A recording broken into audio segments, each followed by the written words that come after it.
Salut. Salut, bienvenue dans Speed Game. Aujourd'hui, un épisode, une fois n'est pas coutume, très court et où on est tous les deux, c'est quand même incroyable. Alors, un tool assisted de speedrun, 6 minutes 02, Wow. un open world. Un open world en 6 minutes 02. Voilà. C'est pas un jeu de course, mais presque, un jeu de taxi, un des meilleurs. Un des meilleurs, effectivement, un des meilleurs jeux de taxi en open world, Ouais, ça c'est sûr en tout cas. Donc on va parler de Crazy Taxi, sorti en 1999 sur Dreamcast. Mais là, c'est pas la version Dreamcast qui a été tool assisted speedrunner, on va dire, mais c'est la version GameCube qui est sortie un tout petit peu plus tard en 2000 et 2001. Bah, comme toujours, hein, souvent les speedruns et notamment les tasks se font sur les émulateurs de consoles Nintendo parce qu'il y a une grosse communauté. Il y a plus de gens, voilà. Comme toujours, j'ai la envie de dire. Dreamcast s'émule pas encore très bien, effectivement. Donc là, on va pouvoir. Dolphin, GameCube. Ça marche bien, effectivement.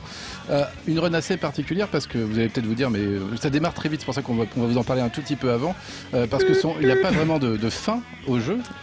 C'est plutôt un high score à obtenir pour avoir le plus haut score à l'intérieur du jeu. Enfin, la meilleure licence. On peut faire un meilleur score. Il y a un genre de rank à l'intérieur du jeu. C'est le rang, c'est la licence Crazy, donc il faut avoir 20 000 $. Voilà, donc il va essayer de faire 20 000 $ avec le moins de clients possible. Bah, vous allez voir, on va vous expliquer rapidement comment ça fonctionne. C'est parti. Alors en gros le jeu effectivement, donc open world, la ville est assez grande, on peut même se balader dans un endroit assez improbable, genre le métro. Oui. Je suis allé, ça ne sert strictement à rien si ce n'est se marrer. Voilà, c'est ça. Voilà, donc il y a plein de voitures partout. Alors au niveau de ces réglages, vous n'aurez pas le temps de voir parce que dans il un va aller cas, très vite dans les menus, ça va passer très vite. Ouais.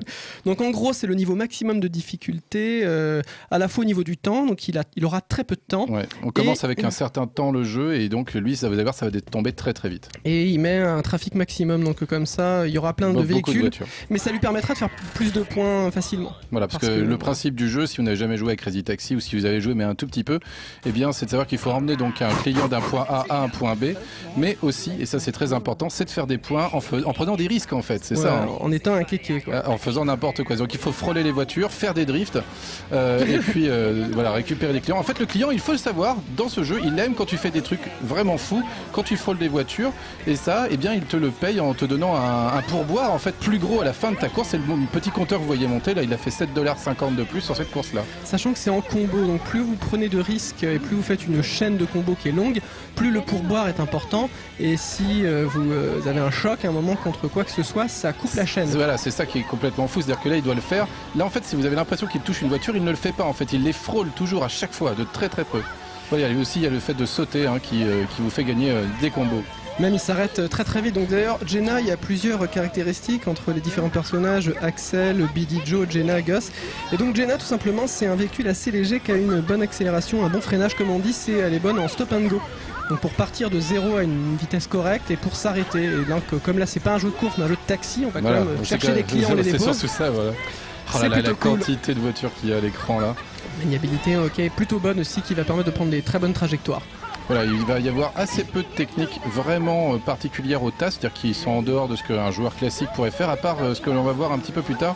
Je vous le précise maintenant parce que ça va être très court. C'est tout ce qui va s'appeler le wall drifting. Vous allez monter sur un mur de manière très courte et continuer un drift en fait dessus, ce qui permet de pas trop bouger et de faire plein de points. Alors techniquement, il aurait pu le faire beaucoup plus tôt derrière le wall drifting, il l'a fait pour des raisons un petit peu de spectacle. Voilà, c'est ça. Parce qu'en gros, il aurait fait un temps similaire mais en faisant la même technique en boucle et voilà, ça n'aurait pas été drôle. Alors que là, il se balade et on y croit, quoi. Et il montre un petit peu d'ailleurs différents circuits hein, du jeu. Il va nous montrer pas toute la map, mais une plus grande partie de la map. Il essaye de faire. C'est en même temps à la fois une run un peu entertainment et en même temps hyper rapide de toute façon. Hein. Je déteste le punk californien, mais je trouve que ça colle bien, bien au jeu. On va dire que c'est un genre de San Francisco miniature hein, en théorie.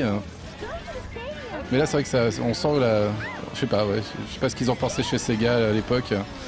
Oh là là, comment il passe à travers le trafic là. Oh. Carrément. Il faut expliquer que la maniabilité, elle est particulière. Hein. Oh, ça se fait, ça. Ça se fait. La prise en main est bonne, pas trop difficile, mais c'est après réussir à faire les dérapages, tout ça, faire les bons angles, la bonne vitesse.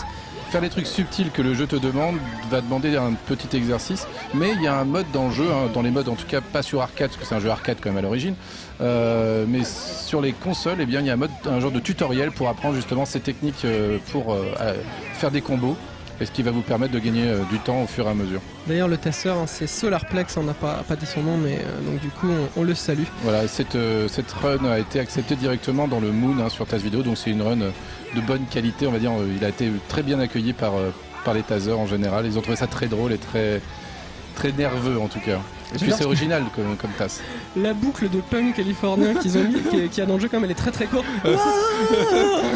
Moi je l'appelle wow le morceau, il n'y a que ça. Je crois qu'il y a 2 morceaux dans le jeu parce qu'il y a 2 vies. Ça va hyper vite. C'est vraiment... Alors ce qui est très rigolo, c'est que du coup c'est un des rares courses où du coup le frein sert beaucoup pour prendre des trajectoires, s'arrêter. Il fait justement beaucoup de drift stop, c'est-à-dire que quand il s'arrête, il va faire du coup des dérapages, des fois des dérapages freinés pour vraiment être très proche du client, pour s'arrêter là où il doit le déposer. Si possible, se mettre dans la bonne direction pour aller chercher le prochain client, s'approcher du prochain client, mais sans l'effrayer. Voilà, c'est ça qui est le problème. C'est le gros problème. Et surtout, il y a un routing aussi dans le jeu quand même, parce qu'il y a plein de clients potentiels. Il doit trouver les clients les plus riches, les plus sympas, quoi. Alors, vous voyez, il y a une petite flèche en haut aussi qui vous indique l'endroit où vous devez aller. Elle n'est pas tout le temps hyper fiable. Il faut être prudent avec elle parce qu'elle peut t'indiquer. Elle va vraiment au plus court. Oh là là, ici, faut regarder le combo qu'il fait. 50 centimes à chaque fois. C'est les camions, enfin les camions citernes qu'on double, ça fait c'est des doubles bonus. Et il est entre les deux, et là il va faire vraiment un combo monstrueux. N'oubliez pas, il doit atteindre 20 000, il a 6 000 et on est à plus de la moitié de la run, donc mais le client là, va se finir vraiment, il est ultra rentable. Alors aussi des fois, on peut avoir des bonus de temps parfois quand on ramène un client très rapidement, mais lui ça ne l'intéresse pas parce que le but c'est que la vidéo soit le plus courte possible aussi, donc du coup là il fait un énorme combo, bonus de temps il s'en fout, il préfère faire des détours. Voilà, c'est ce qu'on vous disait, le wall drifting pour finir, un truc complètement fou. Là il garde du temps, et 1-0, voilà, tout à la fin du timer, il l'amène, il dépose, et voilà, ranking first. Alors ça c'est ce que vous voyez aussi, le ranking sur le côté, c'est par rapport au score que vous faites, donc déjà il est premier, ça c'est clair, mais maintenant il veut le mode crazy, c'est-à-dire avoir réussi à faire 20 000 $, parce qu'on se bat contre le timer en vrai. Et c'est assez difficile. Les premières fois, c'est un jeu arcade, il ne faut pas s'attendre à un jeu immersif, un jeu avec un scénar ou quoi que ce soit. C'est vraiment, vous jouez, vous mettez votre pièce ou pas, parce que là sur console, mais dans l'esprit c'est ça, c'est dur parce qu'il faut mettre sa pièce à la base ce genre de jeu. C'est du travail de quelques minutes. Ça attire et puis il faut y rester. C'est vrai que ça peut coûter cher si on veut commencer à faire du scoring sur un jeu arcade. Si à chaque essai on doit remettre une petite pièce. Le wall drifting, alors du coup une fois qu'il est dans le mur, il fait des drifts dans les deux sens, vers l'avant, vers l'arrière, en fait pour rester. Le jeu considère en fait qu'il est en train de faire des drifts. Et là pour cette dernière cliente qui va l'emmener à 20 000, ça peut vous paraître bizarre, il a fait des drifts en fait un peu en tournant en rond pour l'empêcher de descendre. Mais en fait, il gagne du temps en faisant ça. Oui. C'est assez particulier parce qu'il attend que son timer tombe à 0 et comme ça, la cliente va s'en aller plus vite. Et il vaut mieux faire ça. En fait, la cliente s'en va au moment où son timer s'en va à 0. Et là, on va avoir une fin quasiment aussi longue. Alors, pas tout à fait aussi longue, mais presque aussi longue. Mais on a pu voir tout le staff. Non, mais c'est vrai que c'est un jeu qui...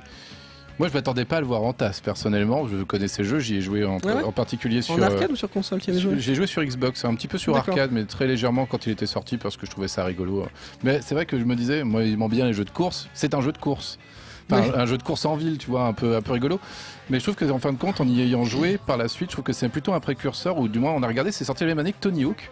Et je trouve que c'est plus proche d'un Tony Hawk, donc de faire un peu des figures de style avec une trajectoire qu'on doit devoir créer à l'intérieur du niveau, ou d'un Burnout qui sortira plus tard, où on va justement avoir ce principe de prendre des risques pour faire des points ou gagner du boost. En fait, dans Burnout, c'est pour gagner du boost qu'on le fait. Mais surtout quand on commence à connaître un petit peu le niveau du coup qui est grand, mais qu'au bout d'un moment on peut mémoriser, on connaît les raccourcis, c'est ça. On connaît les risques, les sauts, parce qu'il y a aussi pas mal de sauts qu'on peut faire ici pour gagner des points, mais dans le tas c'est pas du tout optimal parce il me dit que ça perd trop de temps de faire un saut, c'est ça. Ça fait des points, mais c'est du genre, c'est la loose quoi. Voilà, il faut mieux faire des drifts et frôler les camions, c'est plus sympa. Mais sinon, c'est suggéré, il y a des plateformes un peu partout, donc on peut vraiment faire son kéké sur la route. Après, moi, c'est même recommandé, c'est ça qui est rigolo. C'est vrai que moi, c'est pas trop ma tasse de thé, c'est ce genre de jeu, cette famille. Mais ça dépend, il y a des jeux d'arcade que j'aime bien, mais alors. Jeu d'arcade plus jeu de voiture un peu taxi, là c'est pas trop ma tasse de thé, on va dire. Moi j'aimais bien, c'est vrai que c'est un jeu qui... Puis quand j'ai vu sortir le TAS, ayant joué, je connais la difficulté. C'est un jeu qui est extrêmement dur, surtout dans le mode de difficulté dans lequel il est. Là. Il regrette même, lui, le taser, c'était ça qui était rigolo, qu'il n'y ait pas plus de trafic. Il en faudra encore plus, mais non, c'est déjà le niveau maximal. Moi j'ai jamais essayé de jouer avec le niveau maximal de trafic, je trouve ça trop fou. Parce que les combos ils se font péter tout de suite. Quoi. C'est trop dur d'éviter les voitures comme lui le fait. Tu vas plus vite à 20 000 du coup, paradoxalement. Du coup, c'est bien sûrement quand t'es un professionnel, mais moi j'étais pas du tout un professionnel. Alors chose qui est drôle du coup, c'est que il s'estime quand même assez chanceux parce que même si quand on lance le jeu c'est toujours le même univers, il est déterminé. Par contre les véhicules c'est un peu random et il y a une RNG assez monstrueuse. Et du coup il a été vraiment très chanceux, il a eu beaucoup de camions, il était vraiment du genre il avait le vent dans le dos, il était hyper content parce que tout se passait mieux que prévu. Ah, et là, voilà, il n'a pas voulu rentrer des inputs pour mettre son nom à la fin. Pas possible. Hein. C'est ça, donc, mais bon, vous pouvez imaginer mettre votre nom à la fin et ce sera très bien. Mais il va attendre jusqu'au bout. Hein. Ah là là. Mais c'est vrai que c'est un jeu qui mérite peut-être un petit peu d'attention de la part de certains joueurs qui aiment beaucoup les jeux arcade, parce que il faut passer un certain cap, mais il est vraiment intéressant. Et au total, il y a quand même plus d'1 million d'exemplaires de vendus, donc c'est quand même pas négligeable. Et puis, eh bien, il a été quand même un petit peu plagié par les Simpsons qu'on a pu voir après. Ils ont gagné leur procès d'ailleurs, nos amis de heureusement de de temps en temps que les plus petits, entre guillemets, gagnent des procès contre des plus gros. Contre les plus gros. Bah, Sega quand même, ça va. Le Simpson, c'est encore plus gros. Oui, c'est vrai. C'est bon, c'est que Sega. C'est qui Sega? Je sais pas qui c'est, nous on fait du coup. On a des runs trop courtes, les amis. On reste. C'est pas grave, c'est pas grave. Voilà, bah écoutez, c'était bien, c'était court, c'était ça. C'était intense. C'était intense. Merci beaucoup. Et puis, écoutez, on se retrouve la semaine prochaine. Salut. Bonne semaine.